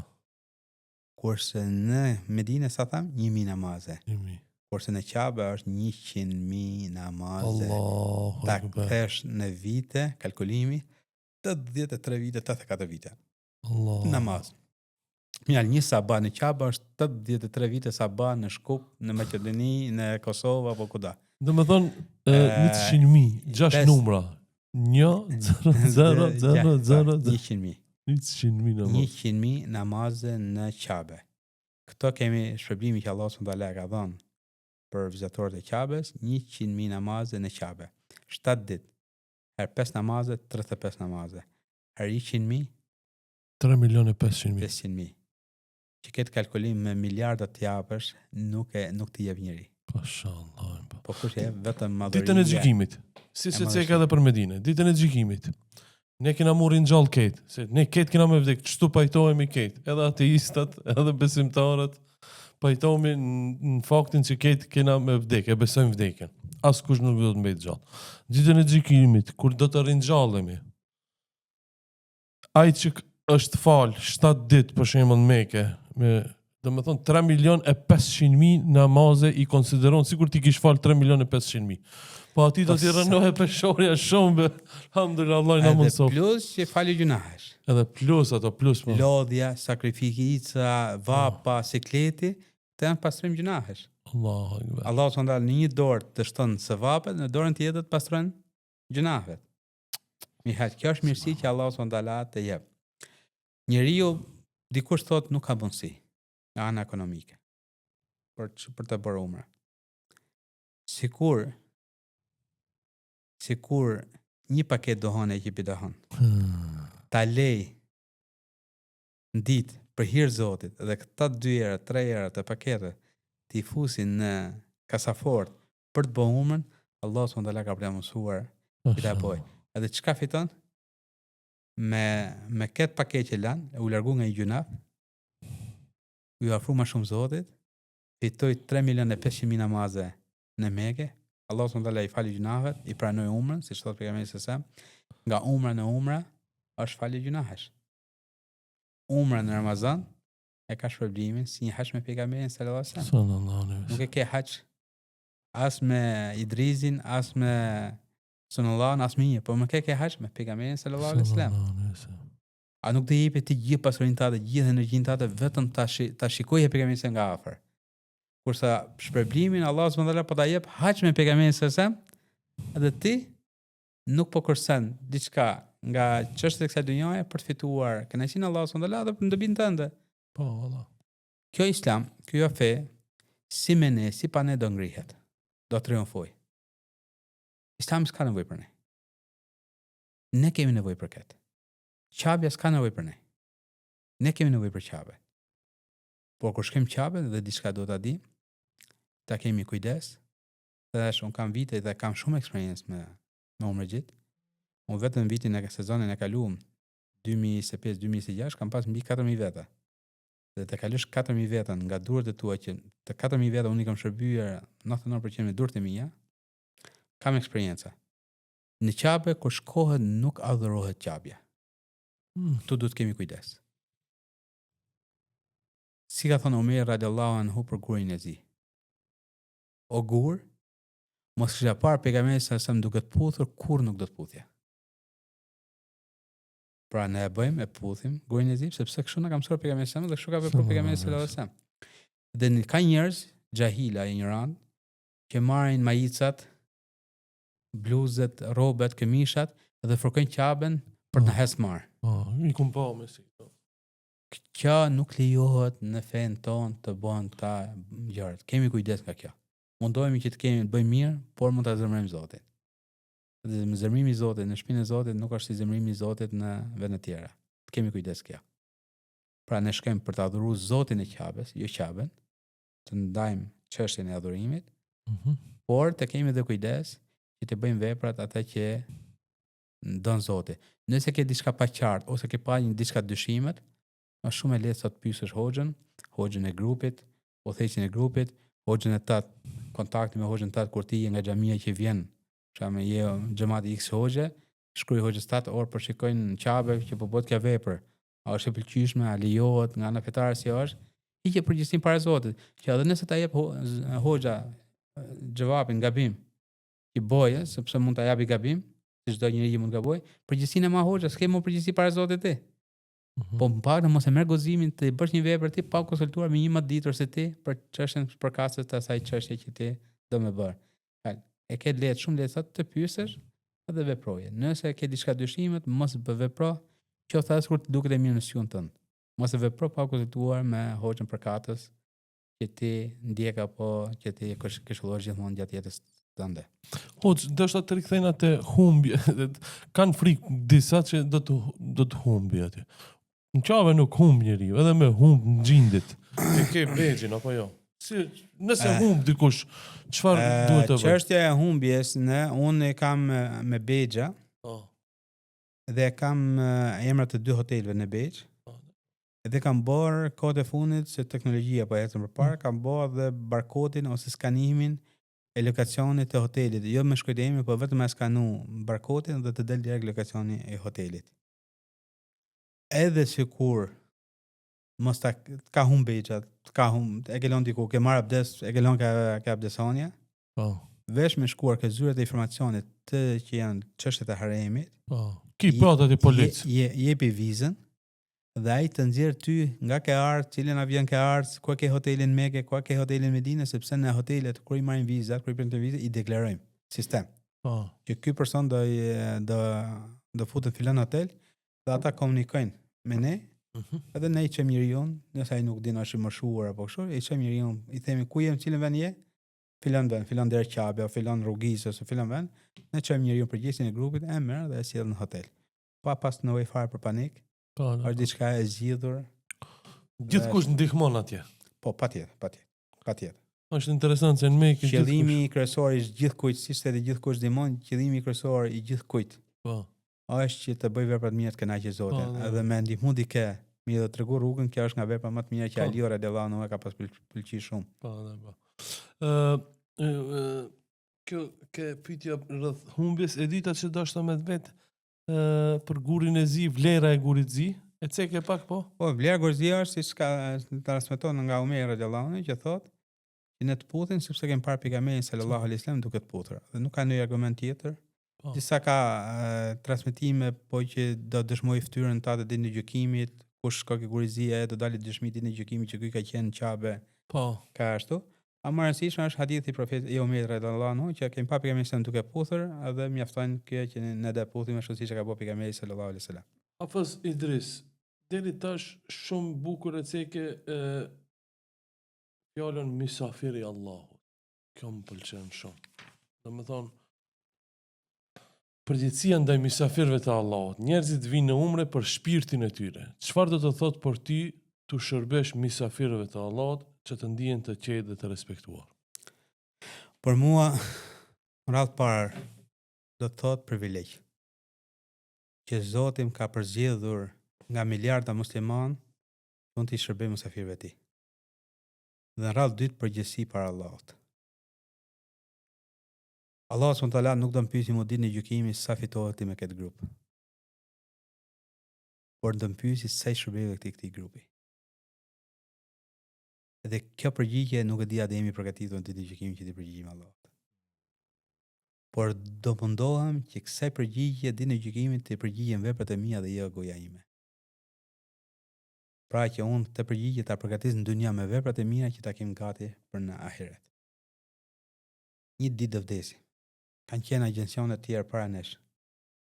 Infrakt, jo infrakt, smundje, e kanë ndërzuar shpirtin Allahu subhanahu wa taala. A mendojmë që një ditë do dalim para Allahut. Kur ti do I ke shërbyer siç e pra çka më herët, një mysafir të mretit, edhe pastaj do shkosh ke mretit të japësh si je sjell me mysafir, nëse nuk e sjell mirë, mysafiri janë ku ke mreti, a ke fytyrë ti dash mretit para ti? Po nuk po dalim ke mreti. Po dalim në familje të ngushtë. Po. Jenë kurbet në diasporë. Në Itali, në Gjermani, në Zvicër, andej. Të merr baba në telefon, thot, birë, do vi djali I mikut tim, as miku I tij, po djali I mikut, po dhe miku, do vi për një vizit në ku jeti, ma ki kujdes, amanet e ke, ma respekta, ma ndera. Ti do mundosh maksimum, kur të vijë ai ta nderosh, ti ndjerësh kafe, ta ndjerësh për të hënë diçka, ti rrish pranë, pse se të ka porosit baba në telefon, që është mysafiri I tij. Nderoje. Ti për krijesat e kësaj dynjaje, edhe pse është baba jot, edhe pse është shoku jot, edhe pse është miku jot, ti për krijesat e dynjaje bësh maksimum që ai të kënaqet kur të kthehet në vendin e tyre, në vendin vet thot bravo I qof djalit tat ose shokut tat ose mikut tat, më ka nderu. Po Allah subhanallahu që po thot është miku im, mysafiri im, I ka nderuar në umërgjit mysafirët e Zotit, edhe ti trajtosh si sklever apo si thjesht si klient që I ke marr parë dhe asgjë më shumë. Kjo është përgjegjësi para Zotit. Për mua thash umra dhe shërbimi I umra është privilegj për Zotit edhe përgjegjësi para Zotit. Me këta dy gjëra unë kufizoj shërbimin tim të umrës. Alhamdulillah. Më shumë se thjesht një udhëtim. Pra në një udhëtim të tillë njerëzit nuk kërkojnë vetëm një hotel apo transport, por kujdes e ngrohtësi. Si mundoheni t'ua bëni këto përvoja të paharrueshme? Në çështjen një atmosferë të ngrohur dhe të paharrueshme të një udhëtim shpirtëror janë dy gjëra. E para, sinqeriteti. Ti do të jesh I sinqert mes teje dhe Zotit tat dhe mes teje dhe klientit në këtë shërbim. E qëllimi jot të jetë I sinqert që ti duke I shërbyer këtij do afrohesh ke Zoti dhe të kënaqesh Zotin. E para dhe e dyta, eksperienca. Nëse merr njëri shumë sinqert, e çon hiç grupi. Ajo është me lajke në jetën e tij. Edhe në karakterin e tij është me lajke, shumë i sinqert, shumë i dashur, po nuk ka eksperiencë. Nuk di ku xhamia profetit, nuk di rrugën ku shkoi xhamia profetit, nuk din gjëra tjera më elementare. Sa do që është i sinqert, nuk vlen sinqeriteti i këtij nëse ai nuk është i afërt me eksperiencë i shërbimit mysafirëve të Zotit. A më dhe anë tjetër, nëse ai është i shumë i afërt, i din rrugët gjitha, po nuk është sinqert, për qëllimi ka se si ti marrë një lek umregjiu, si të përfitoj nga kjo eksperjenca e tij, të dyja këta nuk përputhen me njëri tjetrin nëse nuk janë bashkë. Po do të kesh sinqeritet me Zotin, të jenë sinqert në lëvizjet, në shërbimin ndaj mysafirëve të Zotit, po edhe eksperienca është një nga kushtet kryesore që një njeriu të bëhet një udhtim, ai udhtim të jetë një udhtim i paharrueshëm i çdo njeriu. Afas, sfidat e organizimit. Në organizim e udhëtimesh, jo gjithçka shkon gjithmonë sipas planit. Si e menaxhoni situatat e paparashikuara që besimtarët të mos e humbin qetësinë? Ndodh diçka. Ka ndodhur. Kam eksperienca her pas here. Një rast para shumë vitesh më ka ndodhur, kam pas 3 grupe mbrenda ditës për të kthyer ditën e dytë të Bajramit. Kjo ka ndodhur në vitin 2022. Kjo është eksperienca ime personale që unë kam përjetuar me umregjit në udhtim. Kam pas një avion, flotërimi i grupit parë ka qenë orën 3 mesdite. Flotërimi i grupit dytë ka qenë orën 6 mesdite. Dhe flotërimi i grupit tretë, i autobusit tretë, ka qenë në orën 9 darkës, 8:29 diçka tjetër. Flotërimi i grupit parë në orën 3 mesdite arrita në aeroport në orën 12:30 drekës. Po fillonte trazira në aeroportin e Xhides. Kishte një grevë mes punojëve të aeroportit, mes stafit të aeroportit, edhe atë me zje futa atë grup, ja bëna check-in-in dhe ja kalova ke pasaportën kalon nga avioni. Grupi i dytë, që ishte në 5 mesdite 6, dhe grupi i tretë, që ishte në 9 darkës, u mbyll aeroporti dhe nuk bën as check-in më. Njerëzit mbritën në aeroport, doli ushtria në rrugë, tha nuk futesh do në aeroport, prisni ke parkingu autobuseve kur t'ju japin udhëzimet. Kemi netat natë, gjithë natën në autobus. Unë kam qenë vetë personalisht në autobus me ata. Sepse nuk po na jepshin udhëzime, as largoni nga aeroporti, mbyllën dhe traum për të dalë nga parkingu. Se po dilshim, do shikoshim hotel alternative dhe do jepshin rrugëzgjidhje. Në orën 8 mëngjesit të nesmen, na thanë që mund jeni lirish, se s'dihet si do vazhdoj puna, jeni lirish mund dilni nga aeroporti dhe shikoni alternativë e rrugëzgjidhjes. Unë i mora i çova në hotel në Xhide, ju kam paguajtur 2 natë ekstra hotelin të 2 grupeve, pa i kërkuar asnjë qindark umregjivet.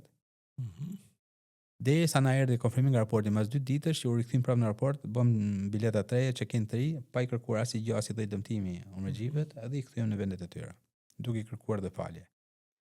E dyta, umregjit në këtë udhtim me mua u bën pal kontribues ndaj meje, duke më bën moral mua, duke më dhënë mbështetje mua. Pse se pa sinqeritetin tim, që nuk ishte në dorën time kjo. Kjo ishte në dorën e dikujt tjetër pa parashikueshme. U mbyll aeroporti, gjithë aeroporti me miliona njerëz po anulloshin flotërimet. A më njëherë kur pa sinqeritetin tim, edhe atë lëvizjet e mia që un po mundoja të bëja diçka, nuk po rrija me dur lidh që okay, u ndodhi dhe un po rri me kaq. Shikoshin telefonatat e mia që un po bëja me njerëzit, mënyrën se si ti nxjerr njerëzit nga hoteli, nga aeroporti, ti çojnë në hotel, ti komandoj, duke i thonë njerëzit kompetentët që ishin më lart në halë të aeroportit, o vëlla, janë mysafirë të Zotit, mos mi leni ndillt. Edhe pse autobusi rriten nes me koncener me gjitha mrena në autobus, i kishin kushte gjitha. Amo prapë i thoja, janë mysafirë të Zotit, më vëlla, si mund të lesh të? Po ti ishe autobusi me mysafirët e mbretit Selman, a do i leshit ju këtë? Po si leshit dot? S'keni shans të leni. Po mysafirët e mbretit më vëlla, si mund të leni? Po me që unë delegoja me flisja me njerëzit këtë, njerëzit më gjithë kuptoshin sinqeritetin tim edhe atë kontribusin tim që unë po bëja që ata të shoh. Edhe u bën për kraj drejt mos u mërzit, kjo është më e harit, kjo caktimi i Zotit, nuk dihet ku është ai harit për na u mbyll mi hal. Ata po mboshin moral mua, mbështetje mua se sa unë t'i bëj moral atyre. Çdo udhtim ka sfida, pejgamberi sa ka thënë udhëtimi në dalja në udhtim është prej dënimeve së bote. edhe çdo udhtim ka sfidat e veta, ka lodhjet e veta, ka ata parashikueshmëritë e veta, por më i miri është që të jetë vetë prezencë edhe të marrë rrugëzgjidhje aty për aty të japi rrugëzgjidhje çështjet dhe jo ta lej si të shkoj çështja të shkoj.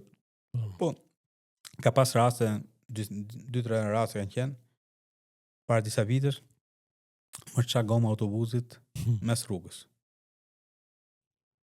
Por nuk kam shikuar i prit kur gjithë autobusi mas 5 orësh, apo prit se s'kemi që të bëjmë.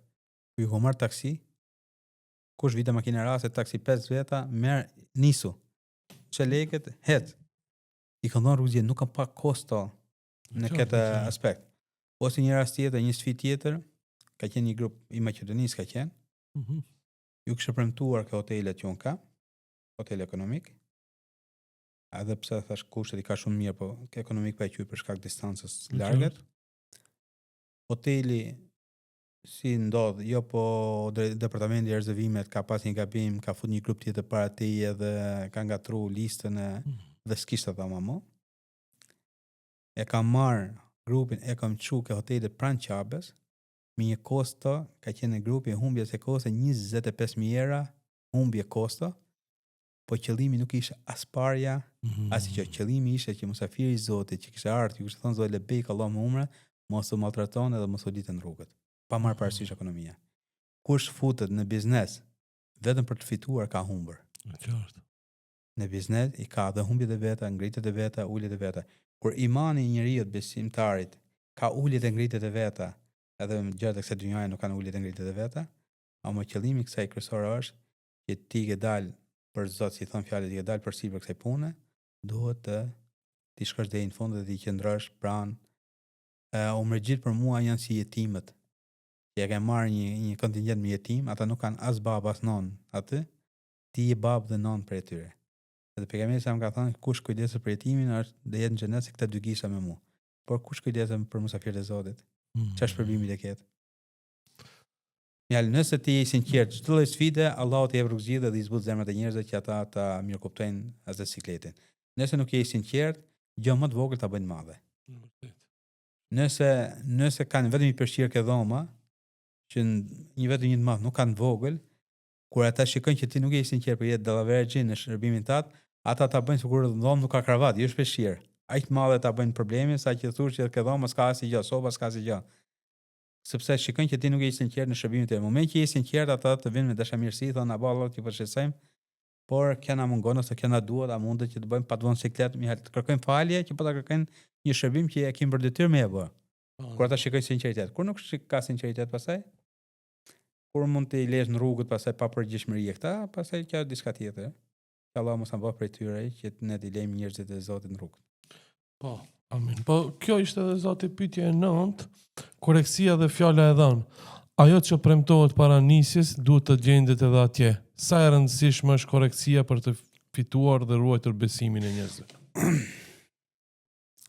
Koreksia ke unë edhe premtimi është diçka pa negociueshme. Unë nuk negocioj me ata që kam premtuar. Nëse unë kam thënë që filan datë, filan orë ke biletën, unë filan datë, filan orë, unë do të çoj numra. Ka pas një rast, eksperienca ime, një person e kisha harruar pa futur në grup. Vite nga veriu i Kosovës. Vjen në aeroport Tiranës, unë në aeroport kur mbri në aeroport një herë që i mbledh gjithë umërgjit, ju shpërndaj vizat, bexhat gjitha, i parë se më bëj check-in. Vjen këtu dhe më thot mu, viza ime ku është? I thash, ç'a vize më vlla? Jam udhëtar me ju, tha. Jo më vlla, thash, si udhëtar, se po ti ishte viza këtu? Çe kemi në vlla filani? Tha, unë kam folë, tha, me ty, tha. Unë isha personalisht vetë. Thash, më argumentoj që ke folë. Më shkrujti selam aleikum, aty ke WhatsApp-i që më kishte folë me mu, kishte folë para 2 muajsh. Kishte bërë dhe pagesën. Unë e kisha harru komplet. Kishte dalë nga menja, njerëz nga kërkesë kisha harru. I kam thonë vetëm se, të kam premtuar, me ke po pagesë nga ana jote është dhe jo, futën rriesh me tjerët edhe bë check-in. Unë s'kam as biletat të vizat, që check-init bëj. Tash desa të vi rralla jote për shkuar ke sporteli check-init e ke edhe biletën dhe vizën gati. Ja kom pre biletën 3 fishin e paketës time, jo të çmimit të biletës, paketës. Nëse unë kisha paketë 1000 euro, i kom pre bilet business class 2700 euro ti personi. Ja kom po vizën direkt dhe ja kom nis. Plus që në dhomë ai ngeli vetëm, sepse dhoma vetëm me halmenet me paguaj dhoma vetëm është kosa akoma e lartë, sepse kur nda dhomë me 4 persona është më e lehtë, më e lirë se sa kur ma me 3 persona apo me 2 apo kur ngel vetëm dhomë. Ngeli vetë shkoj kosta ti shumë e madhe, ama vetëm se unë kisha premtuar që ti do shkosh në umra. Dhe gabimi ishte imi që unë nuk e kisha ruajtur biletën ti apo ashtu, nuk pash as kostën, se mund t'i thoj o vlla, ma bë Allah me këtë grup nuk mund të sot. Po, da. Që kemi një grup tjetër. Ai ishte nis nga shtëpia, ishte nda me familje për shkoj për umra. Po, da. Edhe ai tu kthetë prapë në shtëpinë e tij se Është agjencioni pak me keq, lan po. rrugët. Kjo është për mua thash, që çështja e negocimit, e premtimit është pa negociueshme, pavarësisht sa është kosta apo dëmi i asaj negociata ose ti premtimi.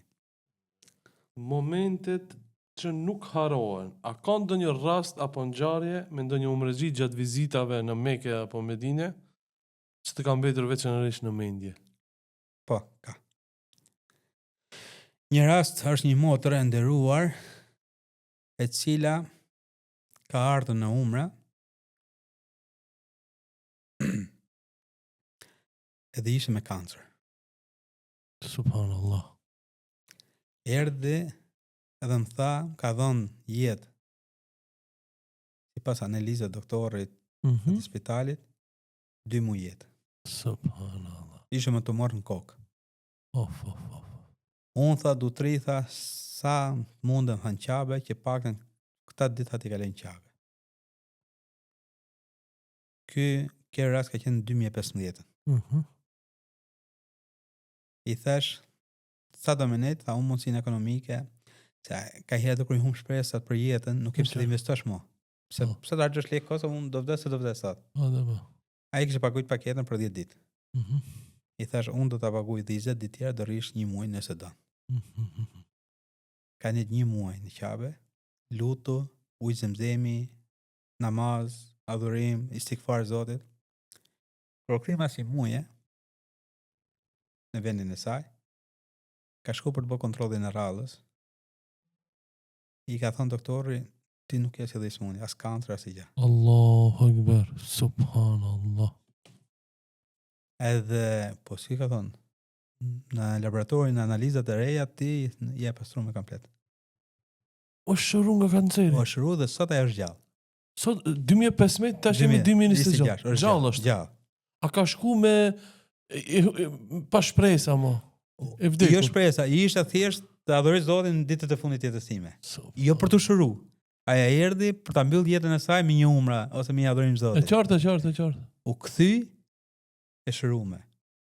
Caktimi i Allahut subhanallahu jetën e ka caktuar që në barkun e nëntë dhe frymëmarrjen e njeriu e ka caktuar. Ama sebebet e kësaj dynjaje të bëjnë që Allahu subhanallahu ta ndryshojë kaderin me kader. Këta janë disa raste ose një Unë kom dëgju për rastet që janë shëru me kancer në Mekë duke pi ujë zemzem se, po për herë të parë kom dëgju është e Shqipërisë edhe është ti që të pando. Po, si më ka jasha. Është vetëm me lutje dhe me istikfar. Hajdini, kërkoj falje Zotit në qabe, Allahu subhanallahu ndryshon pa mundrën e bët mundër. Kun feje kun. Nuk është e vështirë për Zotin gjithësisë. Ai kur të krijoi ty nga hiçi, kur si she fare, të krijoi dhe ka të vështirë Allahu me ndryshuar caktimin tënd. Po ne sa jemi të kujdesshëm edhe të përkushtuar në adhurimin e Zotit. Këta janë disa raste që mund më kanë bërë shumë, ose raste tjera që kanë ardhur, kanë adhuruar Zotin, kur kanë ka thonë unë e ndjej që kjo është umra e fundit, edhe pse ka qenë e re në moshë ose i ri në moshë, unë e ndjej që kjo është umra e fundit për mua, mbasi javë 2 javësh kanë ndruar jetë. Edhe s'ka pasur se dhismunje. Po shem ka pas një rast që po boshim tavafin e lamtomirës për hax, unë merrem dhe me haxhin për vitesh, me grupin e haxhive. Allah i ma mësot më shumë hax. Ta shfrytëzoj momentin për lutje. Amin inshallah. Ishte në hax dhe një person djalë i ri, nuk isha smun asë gjë. Kur bëm tavafin e haxhit, Mhm. kur doli nga Qapja, doli mbrapsh, Mihal, pa i kthy shpinën Qapës. Mhm. Atë unë i thash, pse po hezëm mbrapsh? Po hezëm mbrapsh edhe po pengot edhe ka njerëzit kështu. Tha, kjo është hera fundi që unë shikoj Qapën, tha, dhe s'du t'ja kthej shpinën, tha. Duke që kjo fytyra e Qapës tha takon në xhenet me atë. Tha. Është i heri sa haxha dhe umra do bësh ti, thash pse da mbyll agjencioni, thash unë. Do vish prapë thash ti rrugë. Ja, kjo është haxhi i fundit për mua. Tha. Kjo është hera e fundit që unë shikoj Qapën. Sa është kthy pak ditë kanë ndruar jetë. Shqiptar. Shqiptar. I ri. Mihal i ri, mosha jon.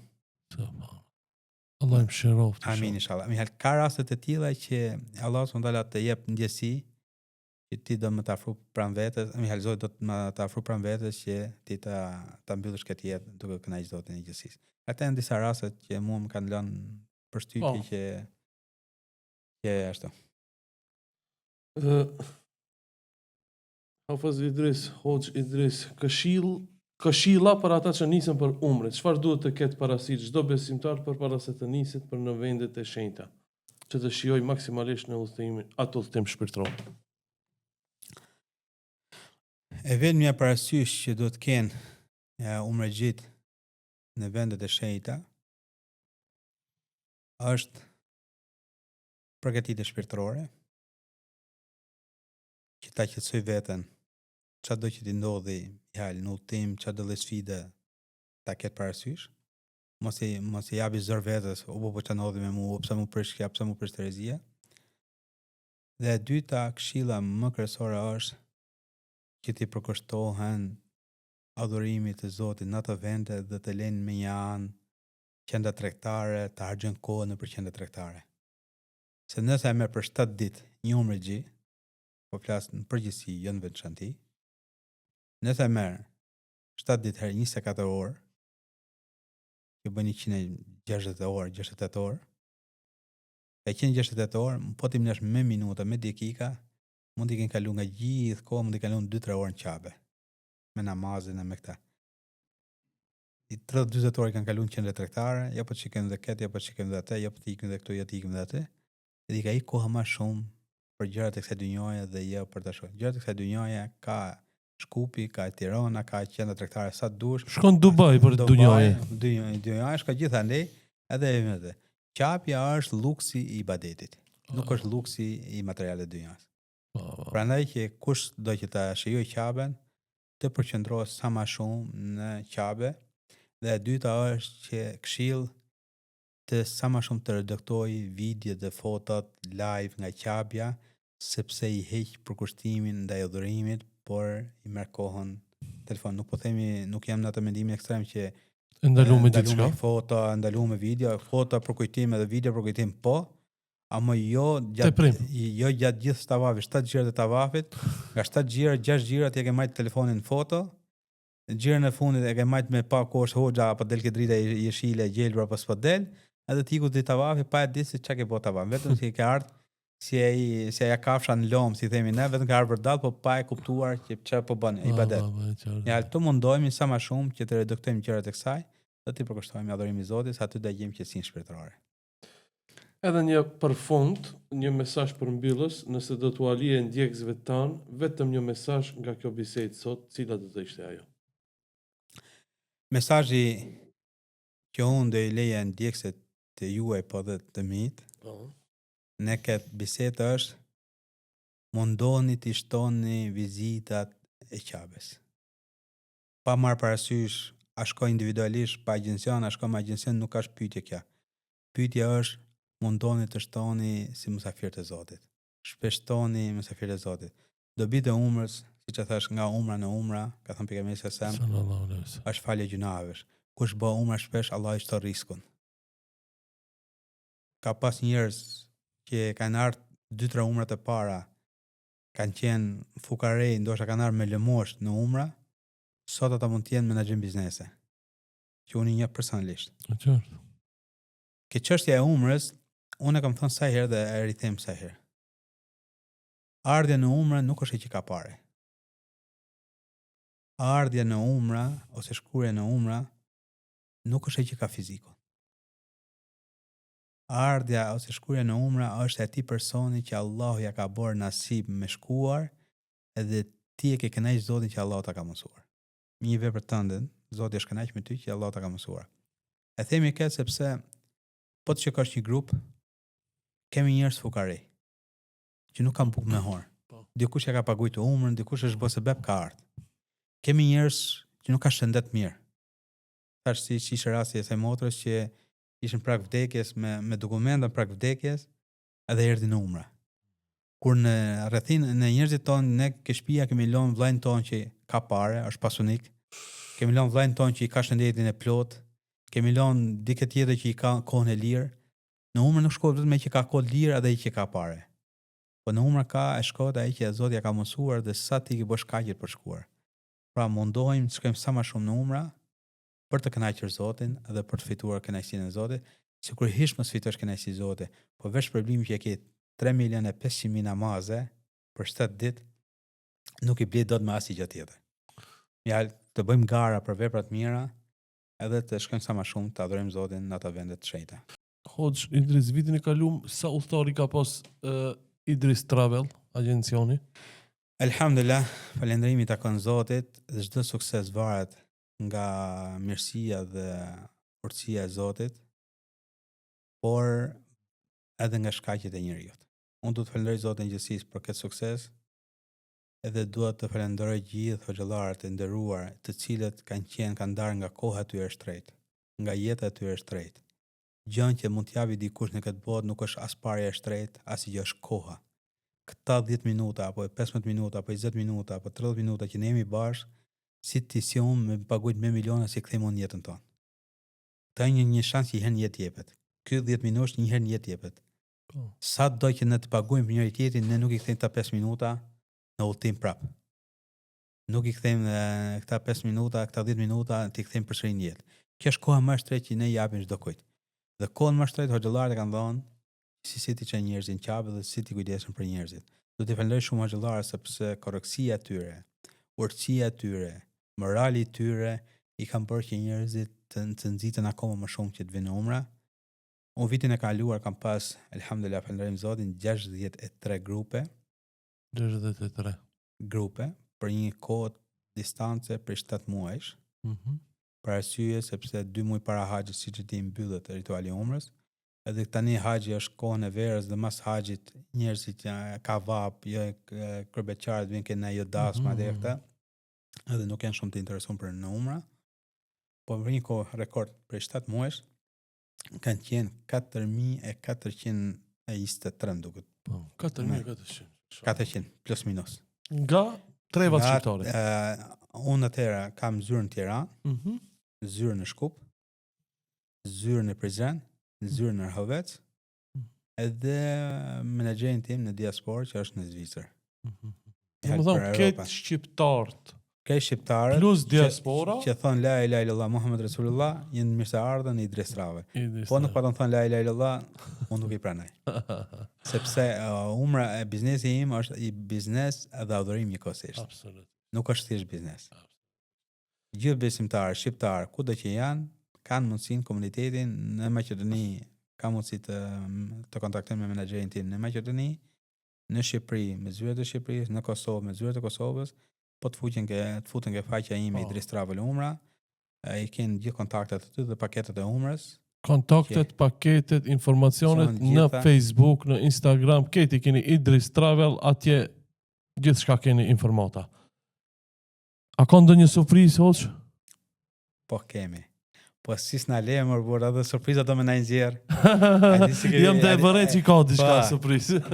Ti ke fillu të bërë si ai që del në det edhe hepra edhe grepin edhe mos pa kap në gjë, po më duket se ty po të vi një peshku madh. Inshallah. Allah shpërblet, Allah dash. Për sezonin e ri. Që vesh më ka fillu. Sa po ka fillu. Grupi parë që unë aktualisht e kam në Qabe, mbrëm kanë kryer umrën. Për sezonin e ri. Kush do udhtoj me Idris Travel nga 2026 deri mbas Ramazanit 2027 me lejen e Zotit nëse jemi shëndosh e mirë me Allahun para. Idris Travel ka menduar për gjithë udhëtarët e tij të hedhë një shërte për haxh. Short për haç. për haç. Allahu Ekber. Që këta emra që kanë qenë në umra me Idris Travel, në këtë sezon, në fund vitit, do hidhen emrat e gjitha, do kapet një emër kujt Allah ja ka borris, dhe do e ketë të paguar haxhin nga Idris Travel, pa marrë parasysh që ajo është i Maqedonisë, ajo është i Kosovës, ajo është i Shqipërisë. Haxhi do bëhet nga vendi ku ajo është. Nëse ajo është i Maqedonisë, haxhi do paguhet në Bashkinë Islame të Maqedonisë ku ai është përkatës, edhe do shkojnë haxh kur të jetë veni i lirë për haxh, ndoshta këtë vit, mas 2 vitesh, mas i vit, si të jetë rendi në regjistrimin e haxhit atë. Nëse është i Kosovës, nëse është i Shqipërisë, me Shqipërisë, dhe nëse është i diasporës, nëse ka rrugëzgjidhje nga diaspora, do udhtoj me diasporës, nëse jo, do udhtoj me shtetin që i përket, që është i diasporës, i Maqedonisë apo i Kosovës apo i Shqipërisë. Por me lejen e Zotit do ketë një haxh. Kjo është vetëm fillimi. Vite tjera mund të shtojmë edhe gjëra të reja, po kjo është për herë të parë që unë e bëj. Alhamdulillah, ide shumë e mirë, domethënë çdo kush që ka me udhëtu për umre si vjet me Idris Travel, emri i tij regjistrohet dhe në fund do të bëhet shorti prej të gjithë atyre që kanë shkuar me Idris Travel në umre, njëri do të zgjidhet dhe do të shkohet. Idris Travel do ta dërgon në haç pa asnjë shpenzim. Pagesat gjithë detyrimet i ka Idris Travel. Idris Travel detyrimet dhe pagesat i ka. Përfunda pate diçka më shtu hoç Hafos Idris. Allah i shpërbleft juve për ngatishmërinë e kësaj kohe, Allah i shpërbleft teleshikuesit që na shikojnë dhe na ndëgjojnë, Allah i nderoft dhe e lut Zotin nga ky vend që Allah t'ja mundsoj çdo kujt që ngjo këtë video të shkojë ta shohë Ka'ben, nëse nuk e ka shikuar deri tani. Amin. Ta shikoj nga afër dhe jo nga iPhone Pro Maxi. Ta shikoj nga afër. Tjetër është ndjenja për ta shikosh për. Allah e shpërbleft ju, Allah i nderoft. Ishte kënaqësi i nderuari Hafos Idris Çela, e ne shifemi tash më kujtu një ide, podcastin e ardhshëm inshallah, nëse do Allahu, pasi të përfundojë sezona, për jetimet e umrezive. Po inshallah. Sigur këto dy po. Do t'i mbledhim. Do t'i mbledhim disa përjetime prej viteve dhe do se interesant kanë dëshirë shikues. Do i shikojmë inshallah. Inshallah. Selam aleikum shikues, shifemi të martën e ardhshëm.